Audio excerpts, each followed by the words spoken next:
नमस्कार दोस्तों।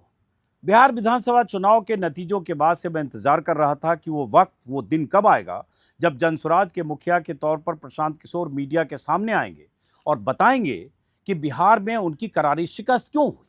बताएंगे कि आखिर बिहार की जनता ने उन्हें 0 सीट पर क्यों समेट दिया। बताएंगे कि आखिर बिहार में उनकी पार्टी का खाता क्यों नहीं खुला।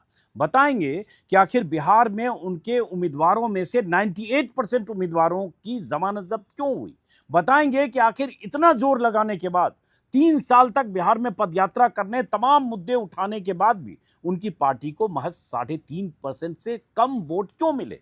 बताएंगे कि जो प्रशांत किशोर ये कहते रहे कि कई राज्यों में मुख्यमंत्री उनकी सलाह, उनकी रणनीति की वजह से बने, वो प्रशांत किशोर अपने राज्य में 3 साल की मशक्कत के बाद क्यों फेल हुए। इंतजार कर रहा था। परसों एक प्रेस कॉन्फ्रेंस प्रशांत किशोर की होने वाली थी। चूंकि सबसे अधिक इंटरव्यू, सबसे अधिक बयान, सबसे अधिक रील, सबसे अधिक शॉट प्रशांत किशोर के बने, तो इसलिए इसका भी इंतजार था, इस दिन का भी, नतीजों के बाद से। तो परसों की प्रेस कॉन्फ्रेंस उनकी कैंसिल हुई। तो लगा अब कब प्रेस कॉन्फ्रेंस होगी, तो कल देर शाम जानकारी आई कि आज प्रेस कॉन्फ्रेंस है। तो प्रशांत किशोर की प्रेस कॉन्फ्रेंस लगभग 11:15 बजे हुई और लगभग 42 या 44 मिनट तक कुल बोले। शुरू में अपनी बात की, फिर बाद में कुछ सवालों का जवाब दिया। गौर से मैंने उनकी पूरी बात, उनकी प्रेस कॉन्फ्रेंस को मैंने सुना और उसके बाद उसमें से मैंने पॉइंट बनाया जो वो बोले, जो उन्होंने अपनी बात की, जो उन्होंने गलती मानी और जो मुद्दे उठाए। सबसे खास बात, आज मैं तारीफ करूंगा प्रशांत किशोर की। ऐसी करारी हार के बाद, ऐसी शिकस्त के बाद, खास करके ऐसे शख्स की हार के बाद जो शख्स बड़े बड़े दावे कर चुका हो, उस शख्स की ऐसी हार हो और वो कैमरों के सामने, मीडिया के सामने आए, तमाम सवालों का सामना करे, इसके लिए तारीफ बनती है। क्योंकि इसी देश में, देश की सत्ता पर, शीर्ष पर ऐसे प्रधानमंत्री काबिज हैं जिन्होंने 11 साल से कभी मीडिया का सामना नहीं किया, किसी प्रेस कॉन्फ्रेंस का सामना नहीं किया, कभी प्रेस कॉन्फ्रेंस नहीं किया। ऐसे और भी लोग। तो प्रशांत किशोर आए तो सही, जवाब तो दिया। प्रशांत किशोर ने खास बात यह रही कि उन्होंने अपनी गलती मानी, चूक मानी, जिम्मेदारी ली। लेकिन कुछ सवाल खड़े किए प्रशांत किशोर ने, क्योंकि नीतीश कुमार को लेकर जो प्रशांत किशोर कहते रहे, कई बार उन्होंने इंटरव्यू में कहा कि नीतीश कुमार अगर 25 से ज्यादा सीटें जीत लेंगे तो मैं राजनीति छोड़ दूंगा, राजनीति से संन्यास लूंगा। यह सवाल उनसे लगातार आज की प्रेस कॉन्फ्रेंस में पूछा गया। हमें लग रहा था कि जब यह होगी प्रेस कॉन्फ्रेंस, ये सवाल उनसे बार बार पूछा जाएगा और मेरी दिलचस्पी भी यह जानने में थी कि आखिर इस सवाल का जवाब प्रशांत किशोर क्या देते हैं, क्योंकि उनका यह वीडियो बार बार वायरल है। प्रशांत किशोर ने जवाब तो दिया, हालांकि उस जवाब में शुरू में उन्होंने थोड़ी चालाकी भी की कि उन्होंने कहा पहले कि मैं किस पद पर हूं कि छोड़ दूं और कहां से संन्यास ले लूं। लेकिन फिर भी जब बार बार उनसे पूछा गया तो जो उन्होंने कहा और जिस तरह की चुनौती और जिस तरह से नीतीश कुमार की घेराबंदी करके नीतीश कुमार के लिए एक टास्क दे दिया अगले 6 महीने के लिए, वो बहुत अहम है। अगर प्रशांत किशोर ने नीतीश कुमार को लेकर, नीतीश कुमार की योजना को लेकर, 10,000 योजना को लेकर, जिस तरह से प्रशांत किशोर ने आज कहा कि अगले 6 महीने में अगर नीतीश कुमार ने अपना वादा पूरा नहीं किया, अगर कर दिया तो मैं राजनीति छोड़ दूंगा, मेरी जरूरत नहीं किया तो जनसुराज के कार्यकर्ता, वर्कर हर जिले में नीतीश को वादा पूरा करने को मजबूर करेंगे। ये कहना बड़ी बात है। क्या कहा इसी वीडियो में आगे बताता हूं, लेकिन मैं चाहता हूं कि आप सुने कि प्रशांत किशोर ने जब जिम्मेदारी ली तो क्या कहा। क्योंकि हारे हुए नेता का इस तरह से आकर अपनी जिम्मेदारी विनम्रता से कबूल करना, वो भी बड़ी बात होती है, जो सबसे अधिक निशाने पर रहता है अपने दावों की वजह से। तो पहले वो सुनिए और उसके बाद नीतीश कुमार के लिए कितनी बड़ी चुनौती आने वाले दिनों में प्रशांत किशोर और जनसुराज बन सकता है अगर प्रशांत किशोर नीतीश कुमार के सामने उस टास्क को लेकर उसी तरह से खड़े रहते हैं जैसे उन्होंने कहा है। और आत्मचिंतन का समय है, हम लोग भी चिंतन करेंगे। जो लोग जीत कर आए हैं उनको खूब बधाई। जनता ने अपने लिए अपना रास्ता चुना है, अपने लिए सरकार चुन ली है। अब नीतीश जी और भाजपा के लोगों पर जिम्मेवारी है कि बिहार में जिन बातों को लेकर वो सत्ता में आए हैं, बिहार में तरक्की हो, बिहार में भ्रष्टाचार से जो जनता जूझ रही है, भ्रष्टाचार खत्म हो, यहाँ पर लोगों के लिए रोजी रोजगार हो और सबसे बढ़ के जो मुद्दा है पलायन का, बिहार से पलायन बंद हो।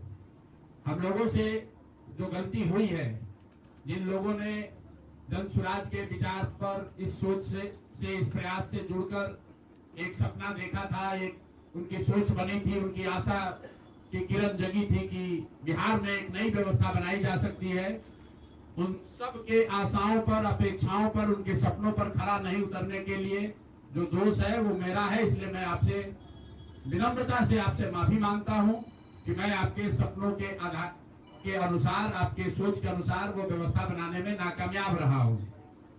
और प्रायश्चित के तौर पर मैं आज से 2 दिन के बाद 20 तारीख को गांधी विद्यारवा आश्रम में जो रास्ता गांधी जी ने बताया है, मैं अपने लोगों को, बिहार के लोगों को ये नहीं समझा पाया कि किस बात पर उनको वोट देना चाहिए, क्यों उनको नई व्यवस्था बनानी चाहिए। तो प्रायश्चित के तौर पर मैं अपने से विद्यारवा आश्रम में 1 दिन का उपवास, मौन उपवास रखूंगा। जो भी जन सुराज के साथी हैं वो जहां पर है वहां अगर वो समझते हैं कि हम लोग के प्रयास में, सोच में जो कमी रह गई उसको सुधार के लिए प्रायश्चित के तौर पर हम लोग 1 दिन का सामूहिक उपवास रखेंगे। मैं खुद विद्यारवा, गांधी आश्रम विद्यारवा में रहूंगा, 24 घंटे का एक उपवास रखेंगे।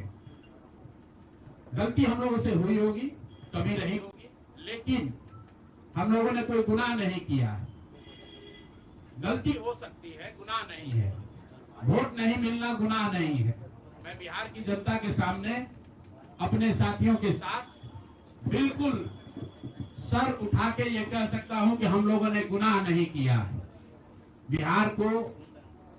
जिस बिहार में पिछले 30-35 साल से सिर्फ जाति की राजनीति हुई है, वहां पर इस समाज में जातियों का जहर फैलाने का गुनाह नहीं किया है। हम लोगों ने बिहार में हिंदू मुस्लिम की राजनीति नहीं की है, लोगों को धर्म के नाम पर बांटने का गुनाह नहीं किया है। हम लोगों ने बिहार की गरीब जनता को, भोले वाले लोगों को पैसा देकर उनका वोट खरीदने का गुनाह नहीं किया है। जिन लोगों ने ये गुनाह किया होगा, अगर वो आज जीत भी गए हैं तो उनको उसका हिसाब देना ही पड़ेगा। वो आज दे या कल दे, वो होगा ही होगा। मैं पिछले 2.5-3 सालों में अपने वक्तव्यों में अक्सर महाभारत के चक्रव्यूह की, अभिमन्यु के वध की कहानी सुनाता रहा हूं। जिस धर्म युद्ध की बात हम लोग करते हैं, पांडवों के साथ स्वयं भगवान थे, स्वयं भगवान कृष्ण थे, फिर भी अभिमन्यु को घेर कर छल से मार दिया गया। लेकिन उसके आगे की भी कथा भी है कि अभिमन्यु को मार दिया गया, लेकिन उससे महाभारत नहीं जीता गया। महाभारत जीता तो अंत में वही जो सही रास्ते पर था, जो धर्म के साथ था। तो आप निश्चित जानिए कि जीत तो जन सुराज की ही होगी। आज जरूर धक्का लगा है और उसके लिए जो कुछ भी कमी है उसको सुधारा जाएगा और उतनी ही ताकत से फिर खड़े होंगे। अगर आप ये कुछ लोग ये सोच रहे हैं कि मैं बिहार छोड़ दूंगा, तो आपका ये भ्रम है। अंग्रेजी में एक फ्रेज है, you are not defeated till you quit. जब तक आप छोड़ेंगे नहीं तब तक आप हार नहीं सकते हैं। तो प्रशांत किशोर की और जन सुराज में मेरे साथ जुड़े हुए साथियों की बिहार सुधारने की जो जिद है, उस जिद के सामने दूसरा कुछ भी इस जीवन में नहीं है। उस जिद से पीछे हटने वाले नहीं है। पूरी ताकत से, पूरी ईमानदारी से। लोग कह रहे हैं कि मैंने 3-3.5 साल में बहुत मेहनत किया है, तो जितनी मेहनत करते हुए आपने मुझे 3 साल में देखा है, उससे दुगनी मेहनत करेंगे और पूरी ताकत से लगेंगे। पीछे हटने का सवाल नहीं है। प्रशांत किशोर से जब पूछा गया कि आप बार बार कह रहे थे कि नीतीश कुमार को 25 से ज़्यादा सीटें आई तो इस्तीफा दे देंगे, संन्यास ले लेंगे, तो जैसा कि मैंने कहा, उन्होंने कहा कि हमने कहा था कि 25 से आने पर राजनीति छोड़ देंगे, लेकिन हम किस पद पर हैं कि राजनीति छोड़ दें या संन्यास ले लें। हालांकि सूत्रधार हैं, घोषित तौर पर वहाँ राष्ट्रीय अध्यक्ष कोई और हैं, प्रदेश के अध्यक्ष कोई और हैं। उन्होंने थोड़ी चालाकी करने की कोशिश की, लेकिन रिपोर्टर जब बार बार सवाल पूछते रहे तो थोड़े लगता है थोड़े चिढ़े भी, खींचे भी। लेकिन जो उन्होंने कहा वो बहुत इंपॉर्टेंट है। मैं चाहता हूँ पहले वो सुनिए, और हम जैसे लोग भी चाहते हैं, मैं बिहार का हूँ, मैं चाहता हूँ कि प्रशांत किशोर बिहार की राजनीति में रहें, टिके रहें, 29 तक भी रहें, 30 तक भी रहें। प्रशांत किशोर जैसी शख्सियत, ऐसे लोग अगर वो उन एजेंडे के साथ बिहार में रहते हैं जो बिहार के लोगों के लिए ज़रूरी है, शिक्षा, स्वास्थ्य, पलायन रोकने के लिए, बिहार में औद्योगिकरण के लिए, युवाओं के लिए, तो प्रशांत किशोर जैसे लोगों का एक प्रेशर ग्रुप के तौर पर होना जरूरी है, चाहे 0 सीट मिले चाहे ना मिले। यही उन्होंने आज कहा कि मैं बिहार छोड़ दूंगा। जो लोग सोचते हैं ये भ्रम में है, मेरे पास कोई दूसरा उपाय नहीं है। मैं जितनी मेहनत मैंने 3 साल में किया उससे दुगनी मेहनत करेंगे, और जब तक संकल्प पूरा नहीं होगा तब तक पीछे हटने का सवाल नहीं। लेकिन जब 25 सीटों वाले सवाल पर जो प्रशांत किशोर ने कहा, जरा वो सुनिए। आपने कहा था कि 25 से ज्यादा आएगा तो आप संन्यास ले लेंगे। तो भैया किस पद पर हैं जिससे मैं इस्तीफा दे दूं? अगर किसी पद पर हैं, ये तो नहीं कहा था कि बिहार छोड़कर चले जाएंगे, बिहार में रहेंगे और राजनीति नहीं। बिल्कुल बिल्कुल, अरे भाई बिल्कुल, एक मिनट, बिल्कुल राजनीति छोड़ देंगे। राजनीति छोड़े हुए हैं, हम तो राजनीति करते ही नहीं हैं। लेकिन ये नहीं कहा है ना कि बिहार के लोगों की बात कहना छोड़ देंगे, ये तो नहीं कहा है।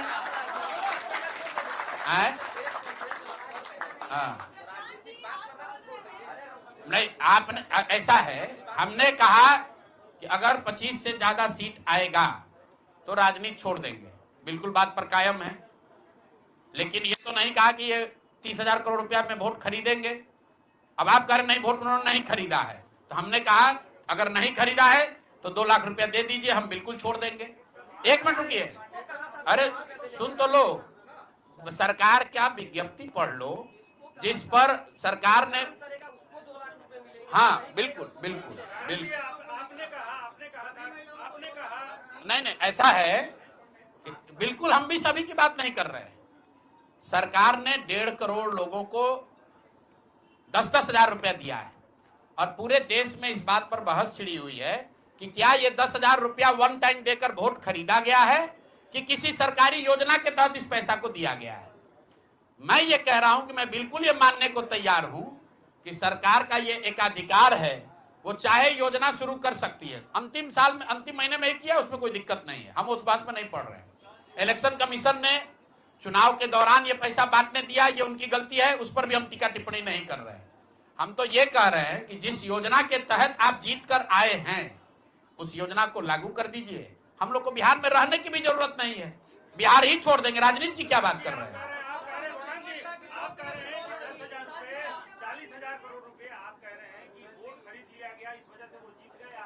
ना, हम नहीं हारे, हम हार नहीं, हम तो रेस में ही नहीं है, हम तो रेस में ही नहीं है। हम आपको ये बता रहे हैं कि जो बात नीतीश कुमार के जीतने की है, जीत और हार के बीच में एक ही बात है कि क्या नीतीश कुमार जी ने, उनकी सरकार ने ये हर विधानसभा में 60,000 वोट 10,000 रुपया देकर खरीदा है कि नहीं खरीदा है, इस पर बात है। और मैं ये एक मिनट रुकिए, चुनाव से पहले ही कहा है और चुनाव के पहले ही की बात हो रही है। और अरे आप क्या चाहते हैं कि हम कह दें कि हम राजनीति से संन्यास ले रहे हैं इसलिए आप आए हैं? मेरे भाई, अगर ऐसा है, हमने आपको, आप भाई, आप लोग जितने लोग आए हैं, हमने बिल्कुल स्पष्ट आपको कहा कि नीतीश कुमार ने प्राइमा फेसी जो दिख रहा है कि सरकार ने 10,000 रुपया देकर वोट खरीदा है, लेकिन मेरे पास उसका कोई प्रमाण तो है नहीं। सरकार कह रही नहीं है तो सरकारी योजना के तहत दिए हैं। योजना की जो गजट ऑर्डर है वो देख लीजिए, उसमें लिखा क्या है कि 10,000 रुपया आपको स्वरोजगार के लिए महिलाओं को दिया जा रहा है, और जरूरत के मुताबिक अगले 6 महीने में, उसमें लिखा है कि अगर आपकी योजना सरकार ठीक को लगेगी कि ठीक है, वही बात। अरे भाई, हम हिंदी में लिखा है, उसको फिर से जारी कर देंगे, सब लोग पढ़ लेगा। सरकार ने ये नहीं कहा कि ये 10,000 वन टाइम पेमेंट है, उन्होंने कहा कि स्वरोजगार की योजना की तहत आपको 10,000 रुपया दिया जा रहा है, और अगर एडवांस पैसा, एक मिनट रुकिए, और 2 लाख रुपया अगर आप स्वरोजगार में का काम करेंगे, अगर आप अपने पैर पर खड़े होने की योजना करेंगे तो 6 महीना में आपको 2 लाख रुपया और दिया जाएगा। अगर 1.5 करोड़ महिलाओं में 5 लाख महिलाओं को भी ये 2 लाख रुपए दे दे, इस बात पर हम कायम हैं कि हमको राजनीति छोड़कर बाहर चले जाना चाहिए। मेरे ख्याल से प्रशांत किशोर के बयान या उनकी प्रेस कॉन्फ्रेंस के इस हिस्से को सुनकर आप समझ गए होंगे कि वो कह क्या रहे हैं। प्रशांत किशोर ये कह रहे हैं, और ये सब लोग कह रहे हैं कि भाई 10,000 देकर वोट खरीदा गया या 10,000 महिलाओं को चुनाव के दौरान देकर उन्हें अपने पाले में किया गया। ये इसे रिश्वत कहें या सरकारी खजाने से 15,000 करोड़ 14,000 करोड़ खर्च करके महिलाओं को एनडीए के पक्ष में लाने की कवायद कहें। और इस पर बहुत सारे सवाल हैं कि किस तरह से चुनाव आयोग ने आंख मूंद लिया, किस तरह से आचार संहिता का उल्लंघन हुआ, सरकारी खजाने से हजारों करोड़ सिर्फ इसलिए महिलाओं को अचानक दिए गए ताकि चुनाव में एनडीए को वोट मिले। लेकिन इससे आगे की बात प्रशांत किशोर ने आज की। प्रशांत किशोर ने कहा, और ये सही है, क्या है उस स्कीम में, महिलाओं को दिया गया लगभग 1 करोड़ 40 लाख महिलाएं, वो 1.5 करोड़ बोल रहे हैं, लगभग मान लीजिए 1.5 करोड़ महिलाओं के खाते में 10,000 दिए गए। और कहा गया कि अगर आप 6 महीने में कुछ रोजी रोजगार करते हैं, स्वरोजगार, तो आपको 2 लाख और दिए जाएंगे। प्रशांत किशोर ने कहा कि अगर 2 लाख रुपया उन महिलाओं को, जब बार बार उनसे पूछा गया ना कि आपने कहा राजनीति छोड़ देंगे, संन्यास ले लेंगे, तो उन्होंने कहा कि अगर 1.5 करोड़ महिलाओं के खाते में 2-2 लाख मिल जाते हैं, अगर 1.5 करोड़ महिलाओं को 2-2 लाख मिल जाते हैं तो पलायन और रोजगार की समस्या खत्म हो जाएगी। फिर मेरी बिहार में ऐसे ही जरूरत नहीं रहेगी, हम चले जाएंगे, हम छोड़ देंगे। मतलब थोड़ी चिढ़ के साथ बोले, लेकिन ये सोचिए जरा कि 2-2 लाख देना 1.5 करोड़ महिलाओं को, 10,000 आपने दिया तो अगर 1.5 करोड़ को दिया तो 15,000 करोड़ खर्च है। अगर 2-2 लाख देंगे 1.5 करोड़ महिलाओं को तो लगभग मेरे ख्याल से 3 लाख करोड़ का खर्चा आता है। 3 लाख करोड़। बिहार सरकार का बजट ही है 3,17,000 करोड़। 3 लाख करोड़ बिहार सरकार 6 महीने में कहां से देगी? हालांकि उसमें एक राइडर है, जो प्रशांत किशोर से पूछा भी लोगों ने। उसमें राइडर यह है कि अगर 6 महीने में आपने स्वरोजगार के अवसर सृजित किए, सही किया, या उसका जब कंप्लायंस जो भी होगा सरकार की तरफ से, उस कंप्लायंस के हिसाब से आपने काम किया तो, लेकिन तो भी आपने कहा तो गाजर तो लटका दिया। महिलाओं को, लाखों महिलाओं को दिख तो रहा है, उनको जीविका दीदियों ने इसी तरह से कन्विंस किया। ये तो 10,000 एडवांस है, पेशगी है। अगर 6 महीने में आप कुछ और कर लोगे, स्वरोजगार, बकरी पालन, मुर्गी पालन या जिस भी तरह के 50 तरह की सिलाई मशीन, ये वो, तो आपको 2 लाख मिलेंगे। प्रशांत किशोर यही कह रहे हैं कि एक तरह से ठगा गया, महिलाओं को झांसा दिया गया, 2 लाख की उम्मीद जगाई गई, और अगर ये जगाई गई तो फिर 2 लाख महिलाओं को मिले। और इसके लिए उन्होंने कहा कि हमारे कार्यकर्ता, जनसुराज और मैं खुद, उन्होंने कहा कि हम एक नंबर भी जारी करेंगे, उस पर लोग संपर्क करें, वो महिलाएं संपर्क करें, वो जीविका दीदियां जिन्होंने भरोसा देकर सबको वोट के लिए पोलिंग बूथ तक ले गई, उन जीविका दीदियों की जिम्मेदारी एक सबको मिले, नहीं मिले तो हमसे संपर्क करें।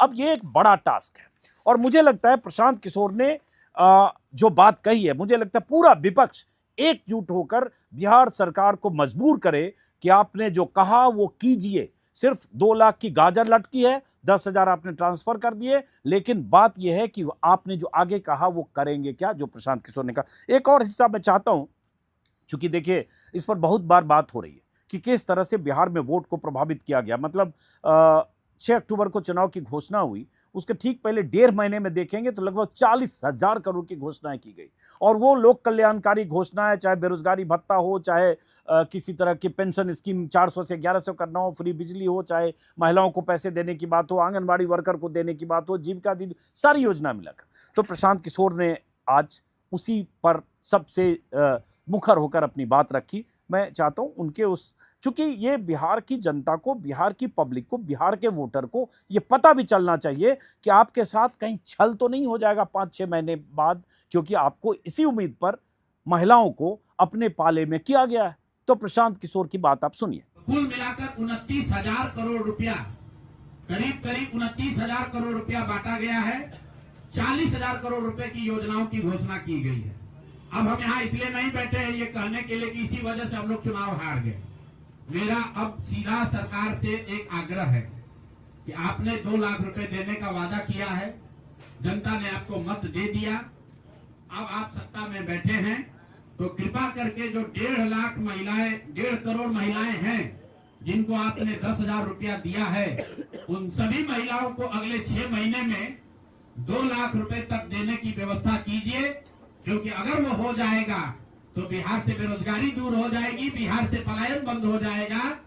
और अगर आपने ये नहीं किया तो ये बिल्कुल स्पष्ट हो जाएगा कि आपने ये 10,000 रुपया किसी योजना के तहत नहीं दिया था, सिर्फ और सिर्फ वोट खरीदने के लिए दिया था। तो वोट खरीदने के लिए पैसा दिया गया है कि किसी योजना के तहत पैसा दिया गया है, सरकारी योजना के तहत, इसका प्रमाण इस बात पर है कि आने वाले 6 महीने में सरकार ने स्वरोजगार के नाम पर जो पैसा जारी किया है, उस क्षेत्र में और पैसा और मदद जारी की जाती है या नहीं की जाती है। हम लोग एक भी विधायक न जीते कोई बात नहीं, जन सुराज और कई लोगों का सवाल है नीतीश कुमार को 25 सीट आने की बात है, तो मैं आपके सामने घोषणा कर रहा हूं कि जो 25 सीट हमने बात कही थी उस पर बिल्कुल कायम है। अगर नीतीश कुमार ने, उनकी सरकार ने ये वोट खरीदा नहीं है, इनको 2-2 लाख रुपए दे दे, मैं बिल्कुल राजनीति से संन्यास ले लूंगा, उसमें कहीं कोई दिक्कत नहीं है, कहीं कोई दिक्कत नहीं। बिहार के 1.5 करोड़ लोगों को 2-2 लाख रुपया नीतीश कुमार दिलवा दे, मैं मान लूंगा कि हमारे आकलन में गलती थी, हमारी गलती थी। और हमारे आकलन की बात छोड़िए, अगर बिहार से बेरोजगारी दूर हो जाए, पलायन बंद हो जाए, 1.5 करोड़ परिवार, टोटल 2.5 करोड़ परिवार में अगर 1.5 करोड़ परिवार की गरीबी दूर हो जाए, तो प्रशांत किशोर को विधायक बनने की, राजनीति करने की कोई जरूरत नहीं है, हम दूसरा काम कर सकते हैं। तो आपका अगर ये सवाल है कि 25 सीट की बात है, बिल्कुल 25 सीट से ज्यादा नीतीश कुमार को ना आना चाहिए था, ना आता। एक ही फैक्टर है, ये पैसा बांटकर जो वोट आपने खरीदा है, खरीदने का आप पर इल्जाम है। तो इसको आप इतने 20 साल से आप मुख्यमंत्री हैं, तो आप इस इल्जाम को धो दीजिए। अगले 6 महीने में 1.5 करोड़ लोगों को, 1.5 करोड़ परिवार को स्वरोजगार की व्यवस्था कर दीजिए। और अगर नहीं कीजिएगा तो हम लोग यहीं पर हैं। मैं आपके सामने एक नंबर जारी कर रहा हूं, मेरा अपना व्यक्तिगत ऑफिस का 91-216, 91-216। जितने लोग हैं, जिनको भी 10,000 रुपया का बयाना नीतीश कुमार सरकार ने, अधिकारियों ने, जीविका की दीदियों के माध्यम से दिया है, इस आश्वासन के साथ कि अगर आप नीतीश कुमार को, एनडीए को वोट देंगे तो आपको 2 लाख रुपया 6 महीना में मिलेगा। तो मेरे भाई, अब समय चालू हो गया, आप आ गए हैं सत्ता में और हम लोग आराम से बैठे हुए हैं बिहार में। हर वो महिला, हर वो परिवार जिसको 2 लाख रुपया नहीं मिलता है, आप प्रशांत किशोर से संपर्क कीजिए, आप जन सुराज से संपर्क कीजिए। अब सलाह का समय खत्म हुआ, अब संघर्ष का समय शुरू होगा। हमने 3.5 साल लोगों को सलाह दिया है, हमने 3.5 साल लोगों को जाकर घर घर हाथ जोड़ा है, कभी वोट नहीं मांगा। लोगों को यही कहा कि अपने बच्चों के लिए वोट दो, अच्छे लोगों को जिताओ। लोगों ने अपने हिसाब से अच्छे लोगों को जिताया है। जिन मुद्दों पर जिताया है उसका मैं स्वागत करता हूं कि स्वरोजगार ही सबसे ज्यादा जरूरी है। उसका वादा एनडीए की सरकार ने किया है, नीतीश कुमार ने किया है, और 10-10 हजार रुपया बानगी के तौर पर, एडवांस के तौर पर उन महिलाओं को दिया है। तो अब अगले 6 महीना में उन सभी महिलाओं को, उन सभी परिवारों को नीतीश कुमार की स्वरोजगार का अवसर दे, उनको 2 लाख रुपए की मदद दे, ताकि वो 1.5 करोड़ परिवार के लोग बेरोजगारी से बाहर निकल सके, गरीबी खत्म कर सके और उनके बच्चे गुजरात में, तमिलनाडु में जाकर मजदूरी न करें। और अगर ये नहीं होगा तो हम लोग तो विधानसभा में हैं नहीं। जनता ने जो आदेश दिया है कि गांव-गांव घूमिए और लोगों की मदद कीजिए, तो जिनको भैया ये 2 लाख न मिले वो प्रशांत किशोर के पास चले आइए, जन सुराज के साथियों के पास आइए, आपकी आवाज बनकर, आपके साथ खड़े होकर ब्लॉक, पंचायत, डिस्ट्रिक्ट के ऑफिसेज में, सरकारी दफ्तरों में हम लोग चलेंगे। जरूरत पड़ेगा नीतीश कुमार, क्योंकि उन्होंने कहा है कि 10,000 रुपया जब मैं जीत कर आऊंगा आपको 2-2 लाख रुपए दूंगा, ताकि सब लोग अपने पैर पर खड़े हो जाएंगे। तो जन सुराज के लोग अब ब्लॉक में, और जिन लोगों ने, आपने सुना होगा सहारा में लोगों को कहा गया पैसा डबल हो जाएगा, सहारा के जिन लोगों ने एजेंट बनकर समाज सहारा में पैसा जमा कराया, सहारा वाले भाग गए तो लोग एजेंट को खोज रहे हैं। तो जो सरकारी अफसर नेतागिरी कर जिन लोगों ने किया है, सरकार की ओर से आश्वासन दिया है कि आपको रोजगार देंगे, 2 लाख रुपया देंगे, जिन जीविका की दीदियों ने एक महिला को जाकर समझाया है, बूथ पर बैठकर वोट दिलवाया है, सिंबल सिखाया है, क्रमांक संख्या बताया है, वो जीविका की दीदियों की जिम्मेवारी है कि जिनको आपने ये काम कराया है, जिनके बच्चों का भविष्य आपने 10,000 रुपया में आपने सौदा कराया है, उनको पैसा मिले। और अगर वो 2 लाख रुपया नहीं मिलेगा तो 6 महीने का समय है। 6 महीने के बाद हर वो व्यक्ति जिसको पैसा नहीं मिले उसके लिए जनसुराज का, प्रशांत किशोर का दरवाजा खुला हुआ है। हम लोग आपकी आवाज बनेंगे, आपके साथ खड़े होंगे।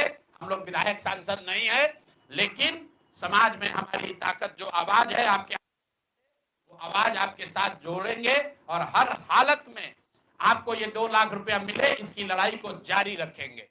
अब जब मैं बिहार घूम रहा था, मैंने कल के वीडियो में भी दिखाया था और पहले भी, कि सच है कि 1.5 करोड़ महिलाओं के खाते में वोटिंग तक पैसे ट्रांसफर होते रहे। 6 अक्टूबर को चुनाव की तारीख का ऐलान हुआ, आचार संहिता लगी, 4 बजे शाम को प्रेस कॉन्फ्रेंस थी चुनाव आयुक्तों की। उस 6 अक्टूबर की दोपहर तक 10-11 बजे तक पैसे ट्रांसफर हुए। 21 लाख महिलाओं के खाते में उस दिन ट्रांसफर हुए।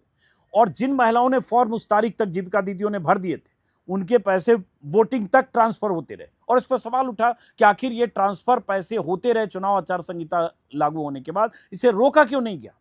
और ये सवाल बार बार उठाए, हम लोगों ने उठाए, विपक्ष ने उठाए। चुनाव आयोग की तरफ से कहा गया कि ऑन गोइंग स्कीम थी इसलिए नहीं रोका गया। लेकिन ऑन गोइंग स्कीम, जिस दिन चुनाव आयोग की प्रेस कॉन्फ्रेंस है उसी दिन 21 लाख महिलाओं के ट्रांसफर करना खाते में, ये किस तरह की मिली भगत थी कि क्या पता था कि आज 3 बजे 4 बजे प्रेस कॉन्फ्रेंस होनी है, 10 बजे आपने 21 लाख महिलाओं के खाते में कर दिया। कुल जमा 1.5 करोड़, लगभग 1 करोड़ 40 लाख से 1 करोड़ 50 लाख। तो अब सवाल उठता है, जिन महिलाओं के वोट आपने ले लिए, जिन महिलाओं को 2 लाख का आपने दिखाया है झुनझुना या लॉलीपॉप, क्या उन तमाम महिलाओं का हक नहीं है कि उनसे वोट हासिल किए तो उनको अब 2-2 लाख मिले? यही प्रशांत किशोर कह रहे हैं। उन्होंने ये कहा कि जिनको भी 10,000 मिले हैं बयाना के तौर पर, एडवांस के तौर पर, और एनडीए को जिन्होंने वोट दिए कि 6 महीने में 2 लाख मिलेगा, उन्हें नहीं मिलता है तो प्रशांत किशोर और जनसुराज से संपर्क करें। अब ये एक बड़ी चुनौती होगी बिहार सरकार के लिए कि मान लो आपने 1.5 करोड़ महिलाओं को न दे पाया, आपने एक राइडर लगाया है कि जिनके स्वरोजगार के लिए जो पैमाने आपने तय किए होंगे, जिनके उस पैमाने पर जो महिलाएं फिट नहीं होंगी उनको नहीं देंगे, लेकिन उम्मीद तो जगी है। तो क्या आप 25 लाख महिलाओं को भी देंगे? क्या आप 50 लाख महिलाओं को देंगे? क्या आप 40 लाख महिलाओं को देंगे? ये आने वाले वक्त में ये प्रेशर ग्रुप विपक्ष का या विपक्ष की तरफ से आवाज, उसका क्या असर होता है, ये बहुत बड़ी चुनौती नीतीश सरकार के सामने होगी। इसलिए प्रशांत किशोर ने एक लंबी लड़ाई का एक रास्ता खोल दिया है। प्रशांत किशोर ने, चूंकि प्रशांत किशोर लगातार बिहार में करप्शन के मुद्दे पर, भ्रष्टाचार के मुद्दे पर, सम्राट चौधरी, दिलीप जायसवाल, संजय जायसवाल, मंगल पांडे, अशोक चौधरी, इन सब के करप्शन पर, तमाम तरह के आरोपों पर प्रशांत किशोर लगातार प्रेस कॉन्फ्रेंस करते रहे, हमलावर रहे, मुखर रहे। हालांकि इन सब के बावजूद सम्राट चौधरी भी जीत गए, मंगल पांडे भी जीत गए, जिन पर उनके आरोप लगे सब जीत गए और खुद 0 पर सिमट गए। और उधर एनडीए की रिकॉर्ड तोड़ जीत के साथ एनडीए ने 200 का पार का आंकड़ा पार कर लिया और बीजेपी तो खैर रिकॉर्ड तोड़ 90 से ज़्यादा सीटें हासिल की।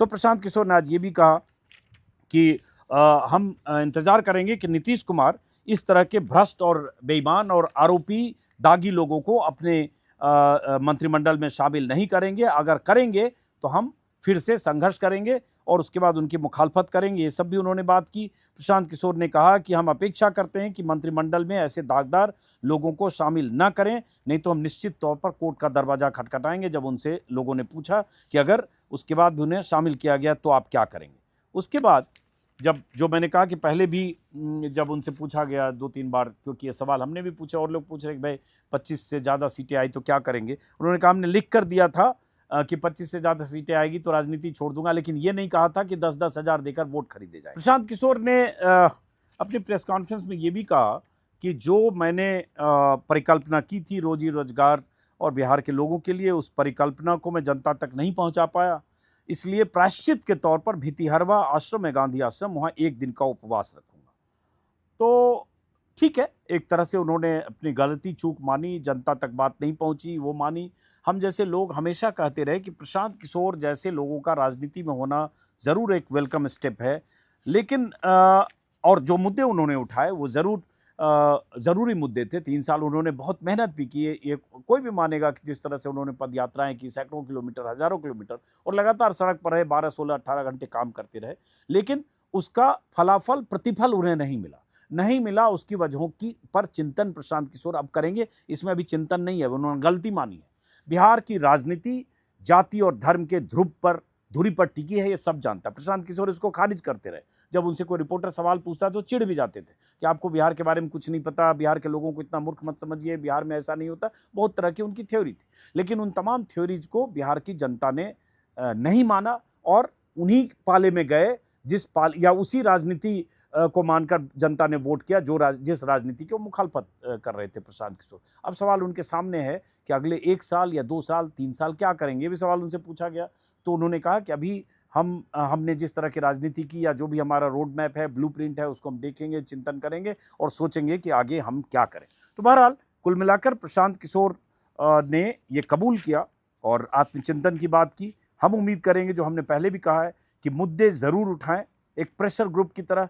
आप विधानसभा में नहीं है, कोई विधायक आपका नहीं है, बाहर से आवाज़ उठाना और उस तरह से बड़ी पार्टी की तरह आपका जनाधार भी नहीं है, जाहिर है, हालांकि नहीं मानते रहे अलग बात है। तो आवाज़ उठाते रहना और 5 साल तक इस उम्मीद से टिके रहना कि 2029 या 30 में चुनाव होगा तो फिर आप लड़ेंगे, बहुत आसान नहीं होता है। लेकिन उन्होंने चूंकि कहा कि जब तक संकल्प पूरा नहीं होगा, पूरा नहीं करेंगे, तब तक हटेंगे नहीं, तो एक वेलकम स्टेप है। तो हम इंतज़ार करेंगे कि आने वाले दिनों में प्रशांत किशोर अपनी राजनीति को किस तरह से, जो अब तक करते रहे 3 साल, क्या उसी तरह से करते हैं। जैसे एक लाइन उन्होंने कहा कि अब सलाह का वक्त खत्म हुआ, संघर्ष का समय शुरू हुआ। तो इस सरकार को, जो सरकार एनडीए की सरकार बहुत बड़े दावे और वादे के साथ आई है, मैनिफेस्टो में जिले जिले में औद्योगिक इकाइयां लगाने की बात की है, इंडस्ट्री की स्थापना की बात हुई जो आज तक नहीं हुआ, और रोजी रोजगार की बात तो हुई कि अगले 5 साल में नीतीश कुमार 1 करोड़ लोगों को नौकरी और रोजगार देंगे। बहुत सारी बातें एनडीए सरकार ने की है। उम्मीद है कि प्रशांत किशोर एक प्रेशर ग्रुप के तौर पर, एक संगठनकर्ता के तौर पर, जन स्वराज के सूत्रधार के तौर पर सरकार को कम से कम बार बार घेर कर दबाव के दायरे में रखेंगे कि जो वादे किए गए वो वादे पूरे हों। और अच्छी बात है कि अगर 25 लाख, 50 लाख, 1 करोड़ महिलाओं को इस तरह से 2 लाख रुपए मिल जाए। तो फिलहाल इस वीडियो को खत्म करते हैं। इंतजार करेंगे कि अब 20 तारीख को जब मुख्यमंत्री नीतीश कुमार शपथ लेते हैं, उनके साथ दाएं बाएं क्या वैसे ही सम्राट चौधरी, मंगल पांडे और वो तमाम लोग होते हैं जिन पर दागी होने के आरोप रहे, चाहे अशोक चौधरी हो, कैसी तस्वीर दिखती है। फिलहाल नमस्कार।